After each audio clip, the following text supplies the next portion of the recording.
Hello, everyone, and welcome back to another episode of Behind the Smile. Today's guest is Carly Schwartz. Carly is the author of I'll Try Anything Twice, a new memoir about her quest to conquer depression and addiction, set against the backdrop of international adventures and modern communal living. She is the former editor-in-chief of the San Francisco Examiner and founding editor of HuffPost's San Francisco Bureau. Editor and Publisher magazine named her one of 10 women to watch, and her writing has appeared in the San Francisco Standard, Elle Magazine, MSNBC, and more. As an advocate for suicide prevention and addiction recovery, Carly has been a spokesperson for the Jed Foundation and Google Recovery Month. She's also the founder of Mind Writers, a workshop series designed to help people transform their lives through storytelling. Now, Carly's memoir officially launched this week, so we are incredibly lucky to have her here with us today. Carly, welcome to Behind the Smile. How are you? Thank you. I'm incredibly lucky to be on your show. So thank you so much for having me. It's so surreal to just have reached this moment after the book process just goes on and on and on and on. And then you sign the deal and it's not even going to happen for another year and a half. So I'm just trying to soak it in, but also kind of blacking out, if that makes sense, just because it feels so surreal. Yes, I guess it's a better kind of black. Yeah. It's a better kind of blacking out than from drinking. So, Exactly. And one I imagine that perhaps in hindsight, you'll still have some sort of memory of, some sort of recollection when you look back on this week. Definitely. Well, we're going to kick it off with some nice, easy questions just to let our audience get to know you a little bit better, Carly. So I'd love to start with, tell us, where do you live? What does an average day look like? And what do you do for fun? Great questions. I live in San Francisco, specifically in the Mission District. People make fun of me for zeroing in on my neighborhood, but I've been in this neighborhood for a decade and I am just obsessed with it. And I'm pretty involved with the local community, and I have my nail salon and my grocery store, and I live with a really close friend, and another really close friend lives in the flat downstairs. So we have this sort of modern communal situation going on in a big backyard with fruit trees. So love San Francisco. Don't listen to what the media tells you about or do listen to what the media tells you about San Francisco, because then it stays kind of empty and easy to get around. Exactly.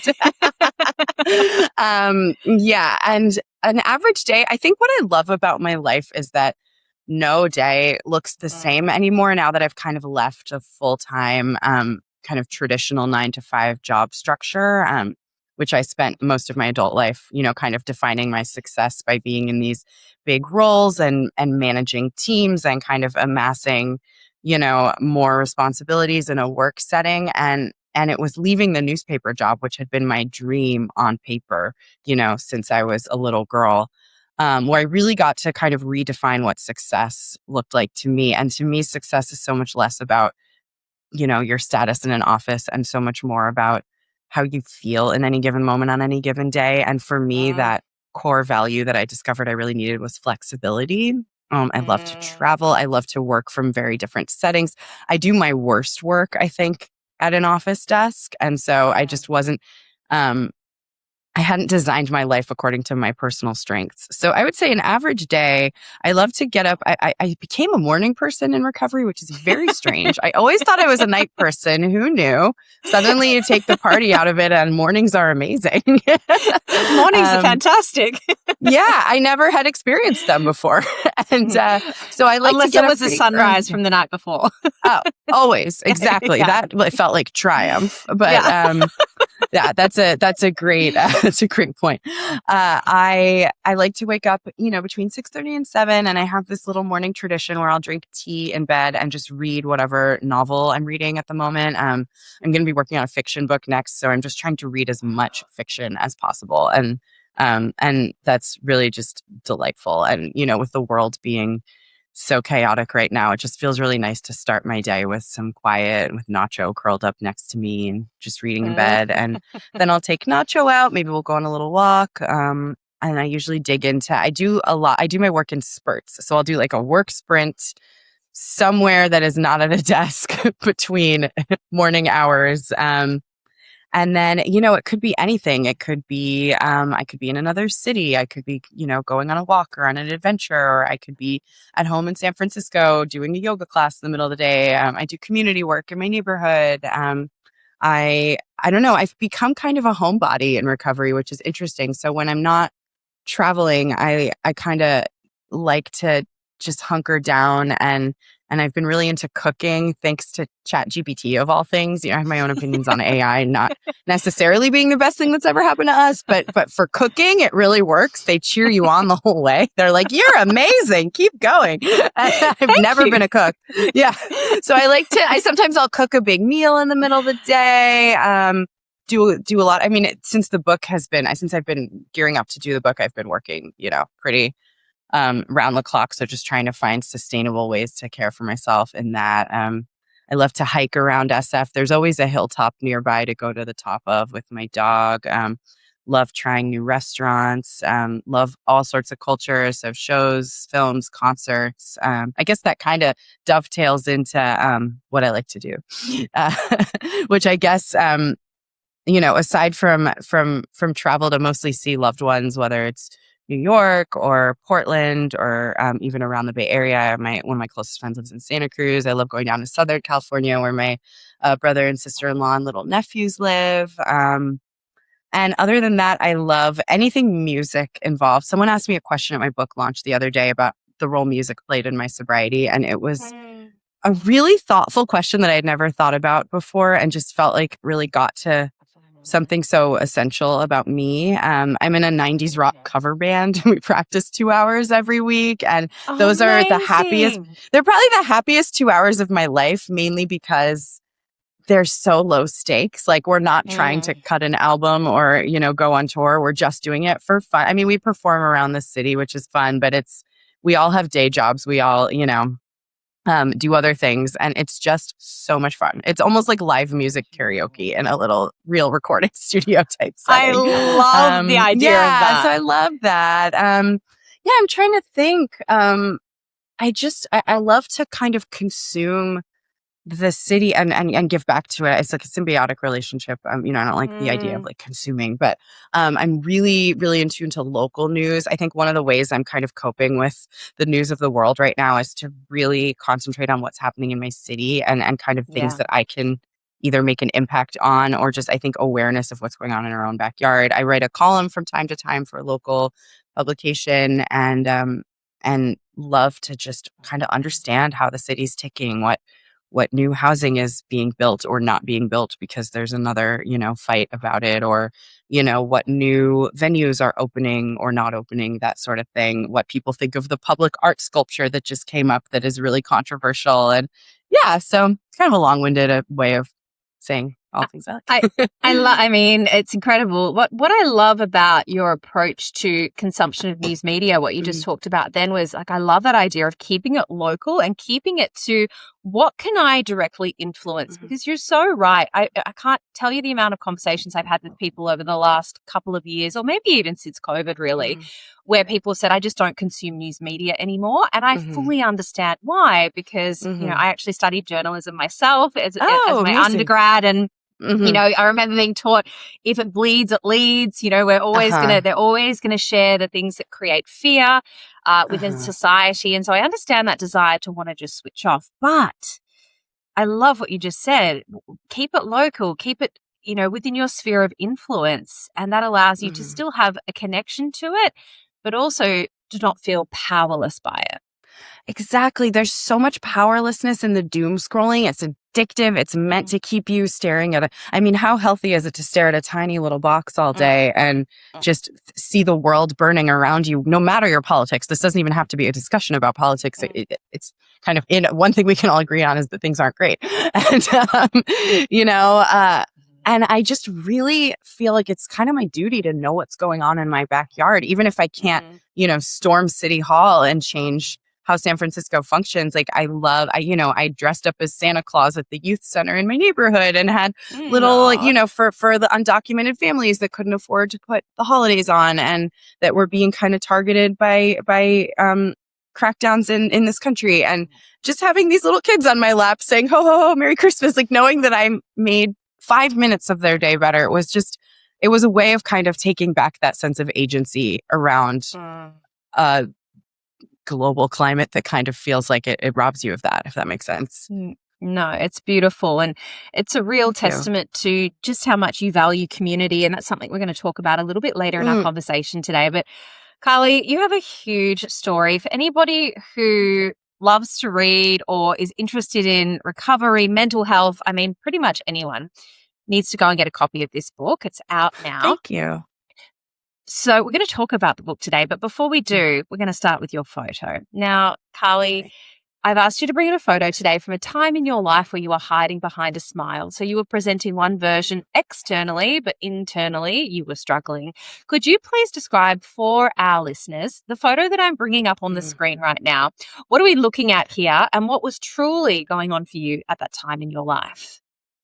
Absolutely. Can I just say I love this exercise and this concept. I feel like you are piercing into my soul of the entire 15 years of my adult life before I found recovery from depression and substance abuse. I mean, it was so much, and it just it speaks to this culture of influencers and don't compare your outsides to someone else's insides, or don't compare the other way around. You know what I mean?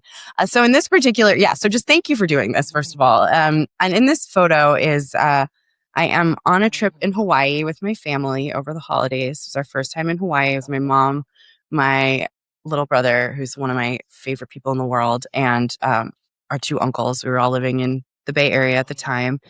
And I was in the thick of it with really, really bad treatment-resistant depression that I hadn't yet admitted to myself was deeply tied up in my binge use of substances. I was not a daily drug user, but I was a very bingey, kind of out of control substance user. And in this particular moment, I wanted my mom to take a new Facebook photo for me. Back then, everyone was using Facebook.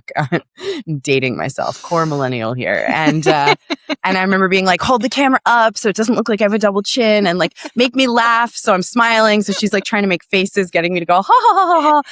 And I just remember this, it's like those dopamine hits for half a second when comments come in. I remember posting it to my Instagram and my Facebook, and seeing the comments come in from friends I hadn't been in touch with in a while, or just people I knew, being like, you look amazing. Like, look at that dress, beautiful sunset, the whole deal. And just thinking like, oh my gosh, like I want to go home and get into bed and not get out for a week. Like there was such almost like a guilt feeling of people.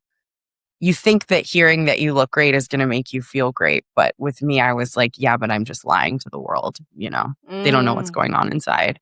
And so I acutely remember the moment that photo was taken. And I think also an interesting thing about depression and addiction and struggling is that there are bright spots. And I don't want to say that I was, in this beautiful vacation setting, just like, hiding in a closet the whole time. Like I do have really happy memories from being with my family then too. I feel really lucky having been able to do that. I remember I took my first surf lesson and stood up on the board for the first time and felt really free for those 30 seconds. And I had some really good bonding time with my brother. But, the two of us were both going through some pretty big personal struggles at the time. And I remember I spent an entire afternoon not getting out of bed and feeling really stupid for wasting, everyone's time and wasting all the access to wonderful things that I had. And that guilt and shame just kind of pushed me further. It's a very self-centered disease. It's a very, like, nobody outside of me would feel sorry for me being in Hawaii wanting to, die effectively. But my mind was just my worst enemy, if that makes sense. It makes perfect sense. I know from moments where I've had, for me, my mental health has been a real roller coaster, up and down. And there's been periods, before I got sober where I was medicated for anxiety. And for me, depression would come in these quite small bouts. So I'd fall into a depression, and it would generally only last a few days. But I know for me in that time, there was nothing anyone could say to me that would change anything. And when you're in it, it feels like it's going to last forever. even though you may have evidence to suggest otherwise. It's, Mm-hmm. you framed it beautifully. It's that our mind becomes our worst enemy, and it's so hard because you could be in the most beautiful setting with all of your loved ones, and you have a head that tells you that there's nothing but hopelessness and bleakness Yeah. on the horizon.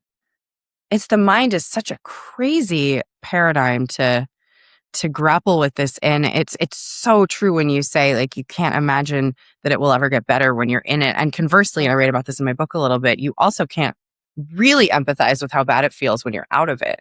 It's like these two Yeah. sides of myself are strangers, and I had so many loved ones when I was going through the worst of it who would say like, I just wish I could take this away from you. I wish you could see me the way I see you. And it's Yeah. so frustrating. I mean, people ask me all the time, how can I support a loved one um who's struggling like this? And it's so hard to answer that question because there really isn't anything anyone else can do to take away your pain.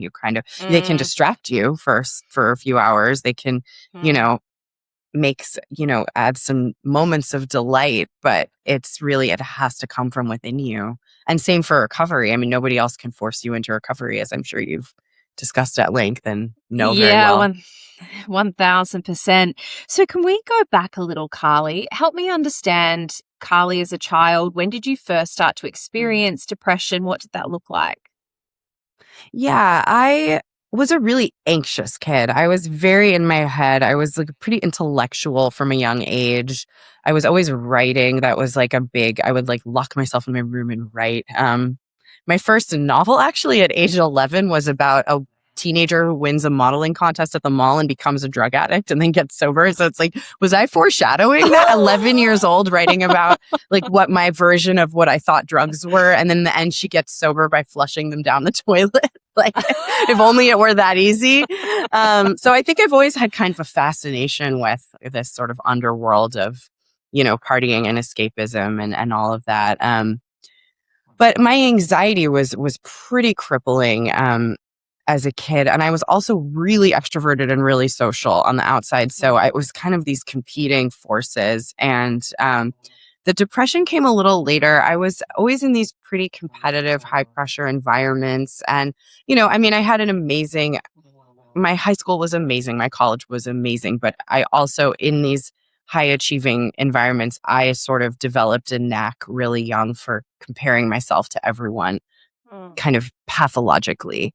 And maybe mhm, starting around 14 when I got to high school. And it was no matter what I accomplished, I would never acknowledge myself for that. I would instead compare myself to someone who had done something different and tell myself I didn't measure up. So it's like, even if I made the all state choir, who cares? Because I was such a bad athlete that I couldn't even hold a field hockey stick, if that makes mm. sense. And so Yeah. none of the good stuff mattered. And all the bad stuff just consumed my mind. And this sort of pathological comparing followed me into college and adulthood. And it's just this endless loop in my mind reminding me why I'm not good enough, why I don't deserve to be here, why I have no friends. It was lying to me. I mean, I had plenty of friends, but I really believed that I didn't because this disease is such produces so much loneliness, even if you're in a Mm, crowded room. And, even if you're surrounded by people who purport to love you. And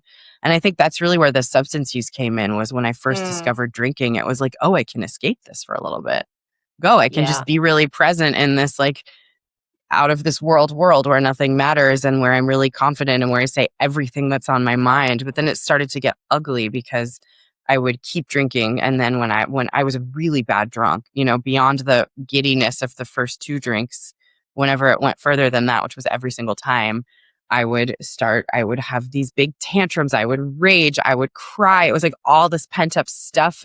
I was done faking that I was fine. And all this pent up stuff would come out. And I knew I would wake up the next morning, or I would wake up, the morning after a night out and just have this, I not only feel physically sick from a hangover, but I'd have this anxious pit in my stomach, knowing that I had caused damage the night before and knew that I need to put the pieces together to figure out what that damage was and who I needed to apologize for and what. And Mm.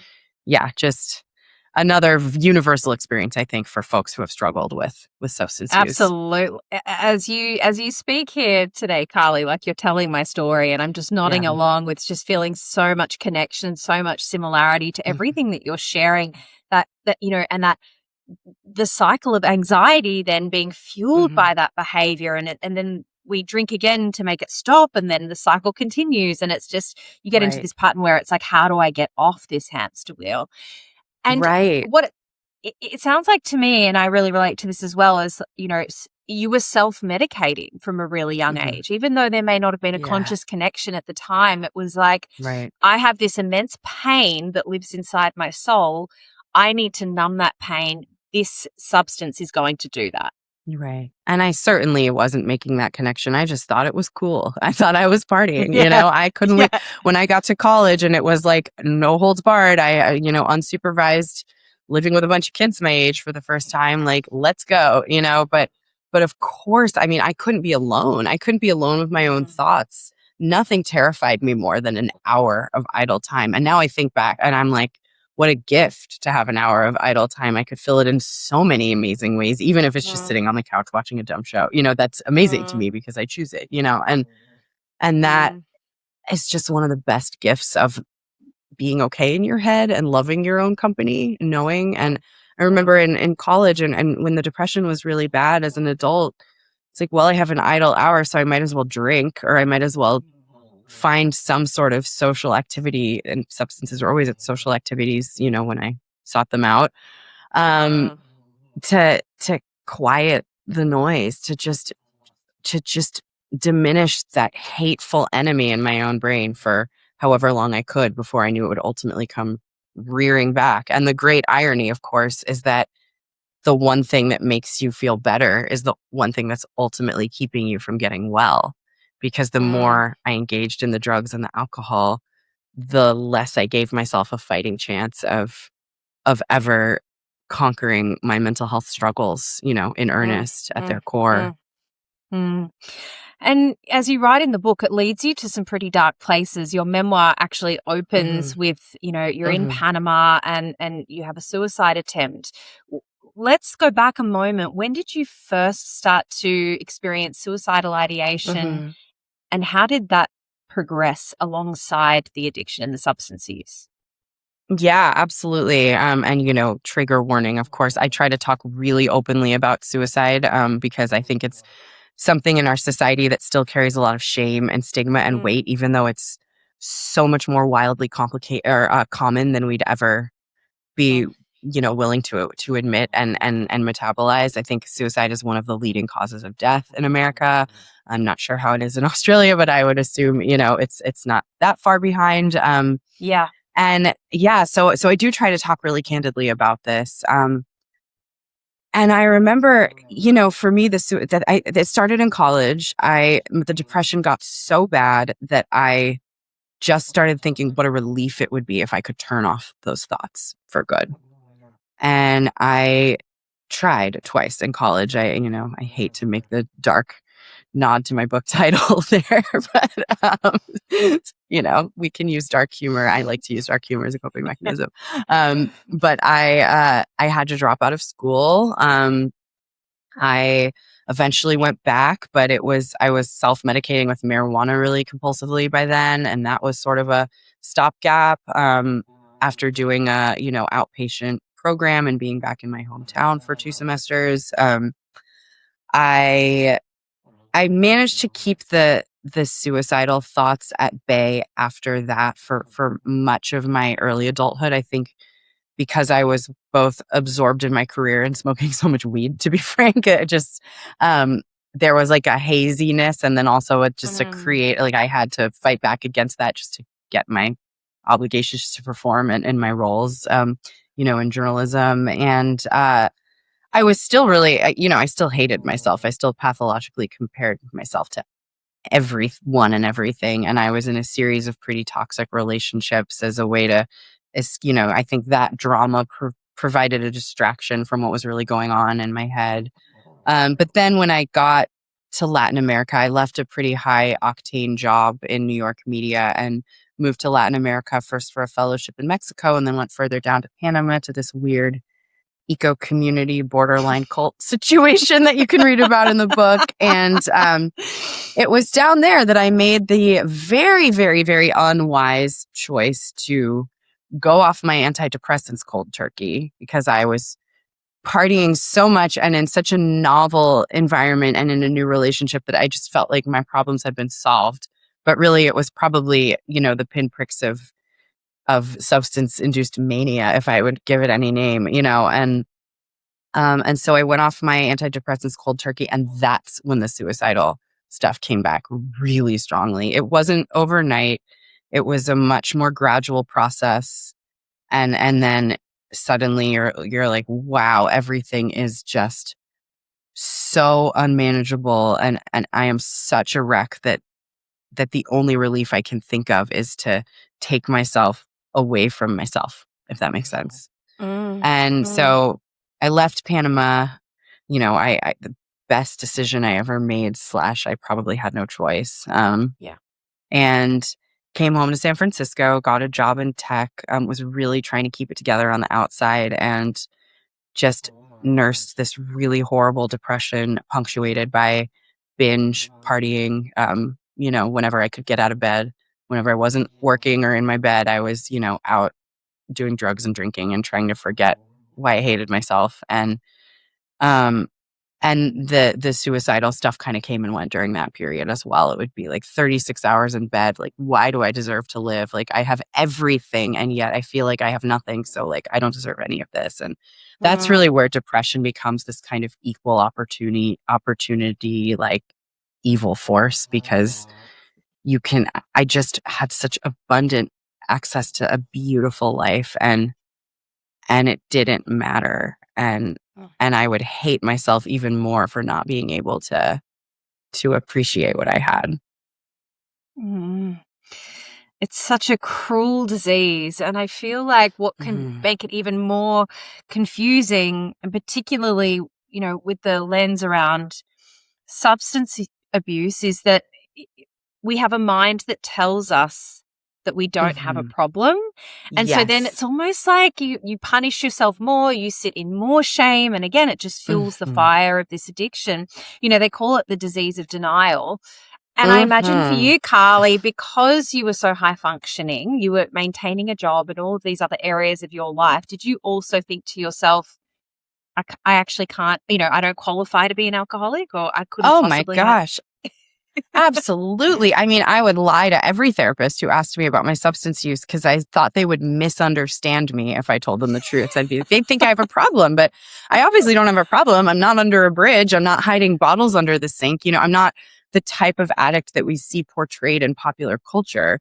I'm working. I can go a week without drinking. I often did, probably because I was too depressed to get out of bed. But also, sometimes I just didn't want to drink. And that didn't mean that when I was ready to go, I wouldn't, talk about being an overachiever. I was definitely an overachiever with how much I would put into my body. I was just, I had such blatant disregard for my health and for, I would play games with myself. Like, I'd go into my therapist's office and think like, well, I'm going to come up with every excuse to not bring this up. And then I would almost convince myself afterwards, oh, well, I didn't have a problem because this didn't come up. So I don't have a problem. And if anyone ever asked me to examine my substance use, I'd get very defensive. I would point to all these, I did dry January a couple times. I ended up writing an article about this. And I want to be careful here and say that I really, really support the premise of any wellness movement that helps people examine their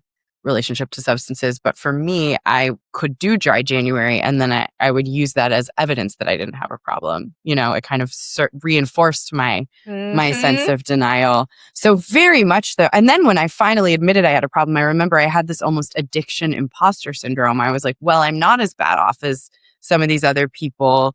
So, these people I'm meeting in 12-step rooms are so clearly I don't belong here. I'm just exaggerating my problems. And then enough times, kind of mired in my story and sharing it with other people, and people really saying, nobody should have to live like that, really allowed me to accept that maybe my addiction isn't a biological disease. Maybe it's a trauma response to the depression I was dealing with for a decade and a half. But either way, my behavior was, unequivocally addictive. And in recovery, I have not experienced, the pain of depression and the pain of it like melted away when I started taking care of myself in that way. So, if it's working, this is why I really believe in one day at a time. It's that I didn't decide one day I am going sober, the end. Like, it was more, okay, this is still working. I still don't feel, I'm still getting out of bed.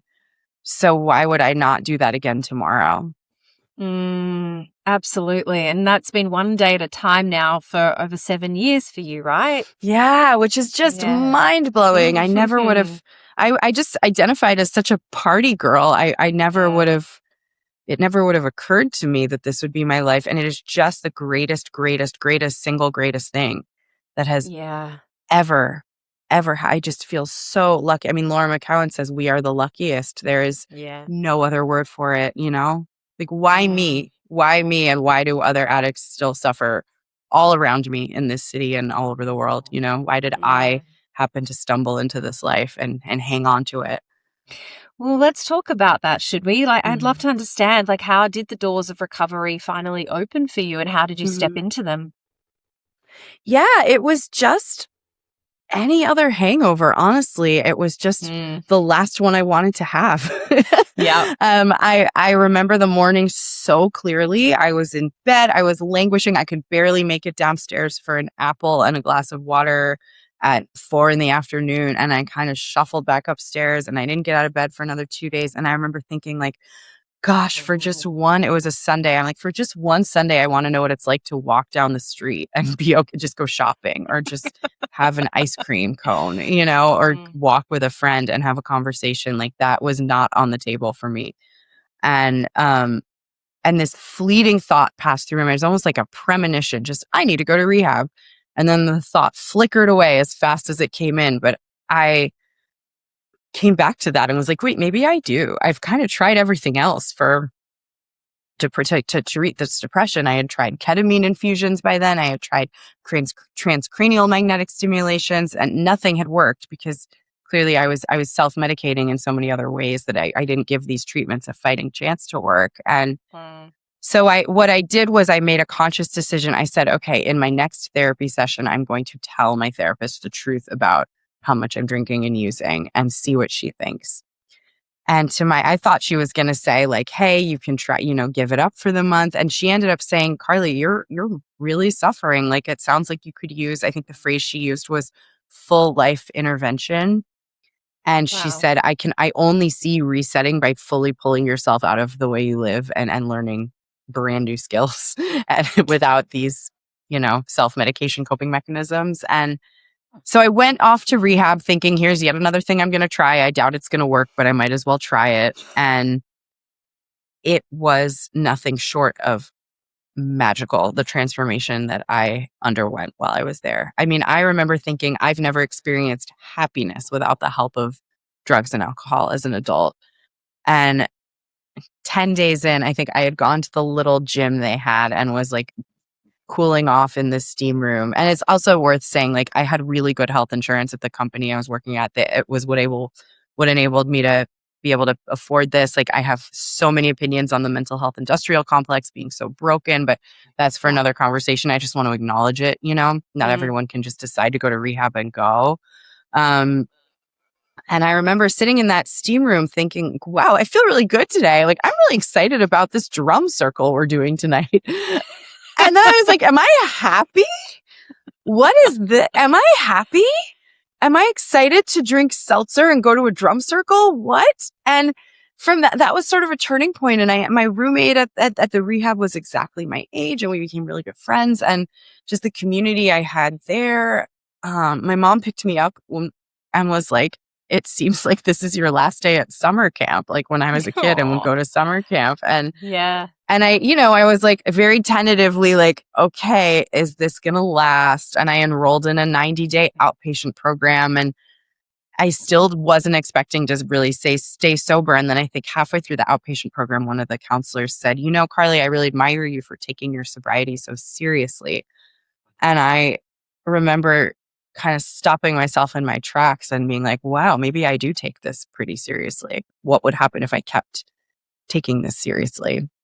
And then from the outpatient, I think one of the scariest things of early sobriety is what are you going to do with your time? I mean, we did all these exercises of ways to fill our time, that making lists and what could we possibly enjoy doing. And that's what I loved about the availability of the 12-step rooms, was just round the clock. There was always something to do if you needed to fill your time. So I spent a lot of time in my first year just meeting other people who were like me through those rooms and filling my time that way, and realizing what a beautiful life I had already set up for myself that now was mine for the enjoying. Now I was living in this really incredible 15-person sort of unconventional communal living situation, and in the same neighborhood I live in now in San Francisco. And I remember leaving rehab being like, oh man, how am I going to go back to my big party house? It's going to be so tempting. And then I go home and it's like, nobody's partying here. I was the one who was partying here. I was the one who was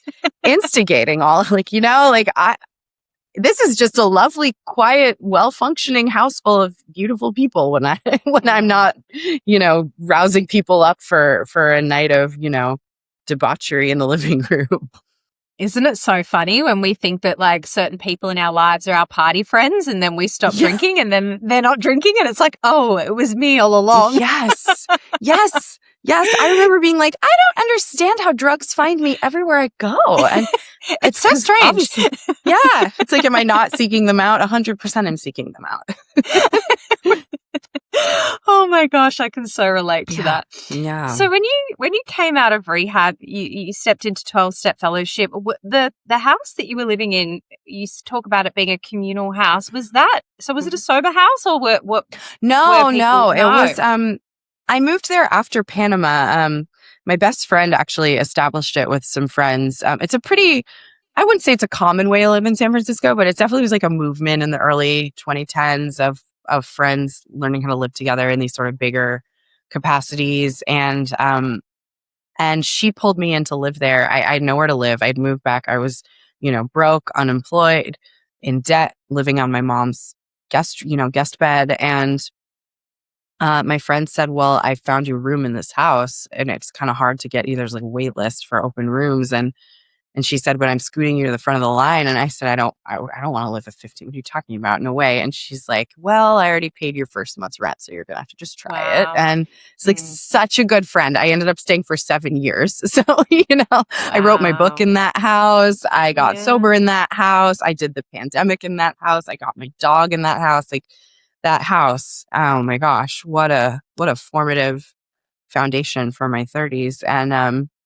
And I think I just really was able to lean into all the gifts that it afforded me once I was depressed and using drugs and alcohol for my first 2 years. I moved in October 2016. I got sober in October 2018. And then it was like, wow, I'm so grateful I had laid the groundwork to actually enjoy this, while I was so miserable, because now I can sip coffee on the roof with the guy whose bedroom is next door to mine, and we can talk about what creative projects we want to work on. and it's, I didn't have to start from scratch or move into sober living or find new friends. Everyone was really supportive and just grateful that I wasn't suffering anymore.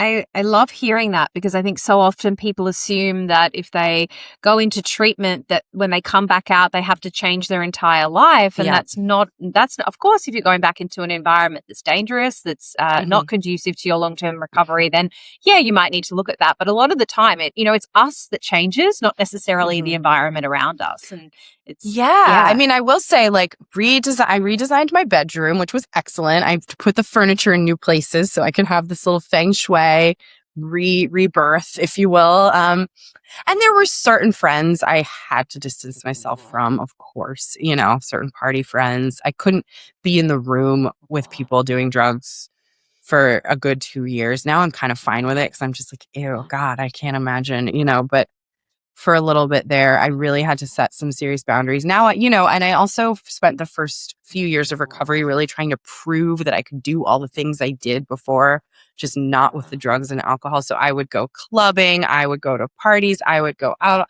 And then I would still see the sunrise sometimes. God, that sounds like hell now. And I think somewhere in there, I just was like, maybe I just don't want to do this anymore. Maybe it's okay to stay in and read on a Friday, or any night of the week. And so now it's like I'm in bed by 10, like, except for maybe once or twice a year. And that was, a really noteworthy moment in my recovery journey. Go ahead. I think it's like a necessary learning curve. I had the same thing where I often talk about the first 2 years of my recovery. I was still trying to fit my old life into my new one. And, that took me to some pretty crazy places. Like I remember being in a hotel room with like plates of cocaine all around me and like I'm stone cold sober. Yes. And, I spoke to my sponsor about that and she was just kind of like, you know what, Ash, like, you sit in the barber's chair long enough, you're going to get a haircut. So it's maybe not that you're going to necessarily relapse the first time, but if you're constantly putting yourself in these old environments, the risk is just so high. But what happens, isn't it, is this really beautiful shift. Somewhere for me, it was around that 2 to 3 year mark where I actually just started to allow myself to fully step into the new life that I was creating, which meant getting to bed earlier, waking up earlier, really embedding myself in my practices that ground me. And, it felt so much more comfortable. It felt so much more authentic. Authentic is such a good word for it. It's like, who knew that I had this quiet side? And yet it just is so cozy to just embrace that and to wake up on a Saturday knowing that I don't have any parties to go to and feeling like, oh, I can just take a stroll, I can take a nap, I can start this book I've been wanting to read, I can try this recipe, I can see this movie, what a gift, And I guess it's all a timing thing, isn't it? Because I think for people in early recovery, the idea of sitting with yourself in quiet for a period of time is probably still so incredibly uncomfortable. So I can understand why people go back to the old environment. But, that beautiful transition of actually learning to love yourself or even just to be okay with yourself and to be comfortable in your skin, it takes time and that time frame is different for everyone. Right. Recovery itself is such a journey. And I talk to folks who have been, 20, 30 years and they're like, girl, you're not even in long-term recovery. You're in medium-term recovery. Like I'm so excited for you to learn what 10 years looks like, what 15 years looks like. And I thought about, was I going to write like a recovery book or was I going to write a book about my adventures and misadventures leading up to recovery? And I just don't think I've been in recovery long enough to have any sort of authority on, at a book level. I so much rather wanted to write the experience of what was going on in my head when I was struggling and alone and confused and looked like I had it all together on the outside, because I would love to reach people who might be in that phase, who might not need a book on all the gifts of recovery because they haven't even started questioning whether that might be something they could even fathom for themselves, if that makes sense. Oh, it makes perfect sense. It's the exact same reason I started this podcast, is because I feel like, there's still, even though we've come such a long way, I think over the last 5-6 years, talking about these conversations and making them more public, and social media has started to platform, Quit Lit and Sober Curious movement, all that kind of stuff. However, there is still 1000% a stigma. It is still going to be a disease of denial, no matter how much we talk about it.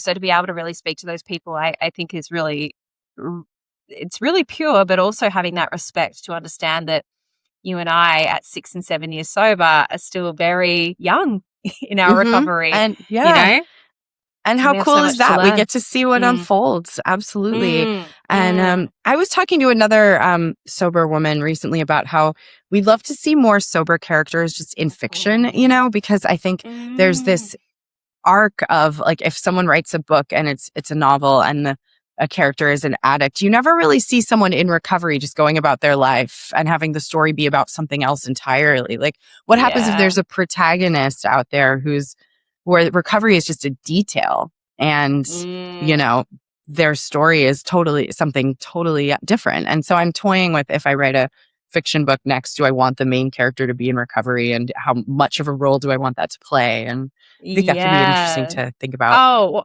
I will absolutely be reading it, whether it's this book or Oh, your thank next you. book. Definitely, definitely. I want to see you write that. So, Carly, let's talk a little bit more about your recovery journey. I know that you don't prescribe to a one size fits all recovery experience. So, what does that look like for you? How has it evolved? Yeah, great question. I love to say, folks often ask, do you have any advice for people in recovery or any advice for me? And I say, the best advice I can give you is don't take any one person's advice as the gospel, as the be all and end all, because what works for them might not work for you. And that's where I was really, really into the sort of militant 12-step lifestyle in my early months, which I'm so grateful for. I'm so happy it exists. I'm so happy it has saved millions upon millions of lives throughout history for almost a century. It is a tried and true framework that really, really works.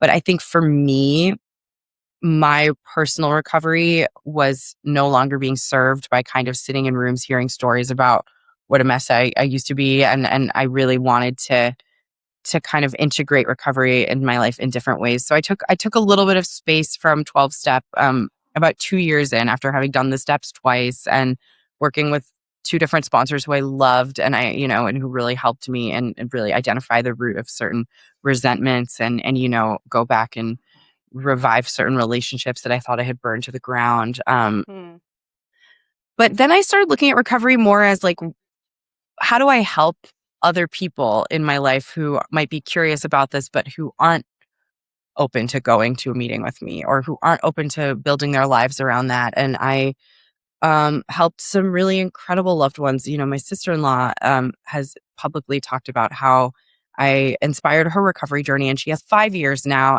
or maybe she even has 6 years Wow. now. Yeah, I think she has 6 years now. And it's just so incredible to witness. And other close friends who have looked for kind of alternative. I do a lot of journaling, I do a lot of gratitude. I try to, sometimes I pick up the daily kind of affirmation book that I think is written by 12-step folks, and I just read it in the Yeah, the morning and daily try to think. reflections. The daily reflection, yeah. And what I love about it is that it's just always there for me. I speak the language, and I can go back anytime, and everyone will cheer for me at being, and I was actually, as in the lead up to the book, feeling a little off kilter, and I was having some pretty acute relapse dreams that were having me wake up in a cold sweat. And I was like, you know what? And then I was out to a dinner with friends, and they were drinking wine. And for the first time in 7 years, I just really wanted a glass of wine. And Oh, it was so weird because I don't even like the taste of wine, and I don't like the idea of being tipsy. I was just like, I want what you have. And I'm so angry that I can't, that I'm so different that I can't. And so I went home. I said, no questions asked. I was like, I got to leave. And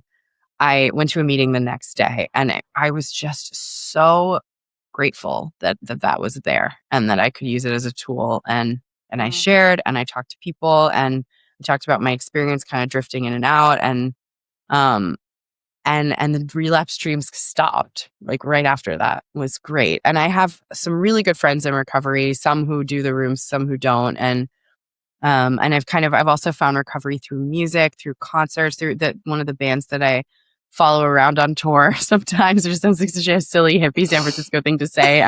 Actually has a 12-step meeting at halfway through each show. There's like whole community. Yeah, there's a whole community of sober people who go see these jam bands, and then talk about how to stay sober and enjoy the music and kind of feel high off the music instead of high off the drugs they're doing while they see the music. And so that's been really special too. I think just learning how to be of service. I think your father talked about being of service, and by picking up a piece of trash, maybe instead of sponsoring someone. And, being of service can mean so many different things. And that is really such a core piece of the 12-step framework that has stayed with me. And yeah, in terms of the one size fits all, the no one size fits all, cherry picking what works and leaving the rest is just the way I stay sober, and the way I think so many people stay sober. Yeah, I think you've really taken from 12-step what I think is probably the most important message, and that is to be of service to others. Because when we're in service to others, we're not thinking about ourselves. And at the very Mm-hmm. start of this conversation, we spoke about how, addiction, alcoholism, mental health is such a self-centered disease. Mm-hmm. And so the antidote to that is to get off self, and that's to help someone else. So the fact that you're doing Right. that in your community, helping other people in other ways is really beautiful, and you're still capturing the essence of what it's all about. Thank you. I mean, make no mistake, I did write a memoir about myself. So I'm sure there's still some, I still have my self story like in my head. But I think the idea is that I really had to get it out because I'm hoping someone else, even if 1 to 5 other people read it and see some of themselves in it, it will have been worth it, but Without a doubt. but yeah, I do want to call a spade and say I'm not Mother I have Teresa over here. Oh my goodness.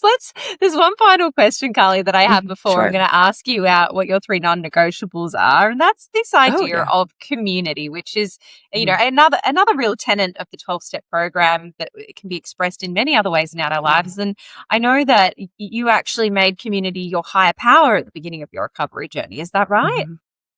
Yes, yes. I was thinking in my head as you were asking this question that I wanted to say that, and you said it. I remember doing step 3, which is like, I think came to believe a power. No, that's step 2. Made a Handing your will decision to in your turn life yeah. over. Yes, Yeah. over. And I said, I'm not going to figure out what that means to me unless I go into the woods. And so I went into the woods, in the redwoods. I thought, what's the thing in the world that brings me the most awe? And it's the California redwoods. So I went, Mm. up into the redwoods on a really green kind of post rainy day. And I just kind of stood and breathed and thought, wow, like this power greater than myself is this community with nature. It's community with my housemates. It's community with my family. It's community with my city. It's anything that holds. It's community with myself. And that's where the self-love comes from. It's anything that holds me, that isn't just me, that I can lean on, that I can feel a sense of belonging, that I can make it through the hard stuff with, that I can celebrate the triumphs with. And I just have such a reverence for community. As a result, I've always loved sort of communal environments, summer camp, all girls school, Mm. even the rooms, my commune that I lived in, and this concert, this band that I follow around that has 12-step meetings. And I think, I just having this deep reverence and respect for the power of that will always be bigger than me. And I just kind of, as cliche as it sounds, like humble myself before it, because that's what will always keep me from, I hope, God willing, spiraling back into the depths of how things were, because I never want to go back to that.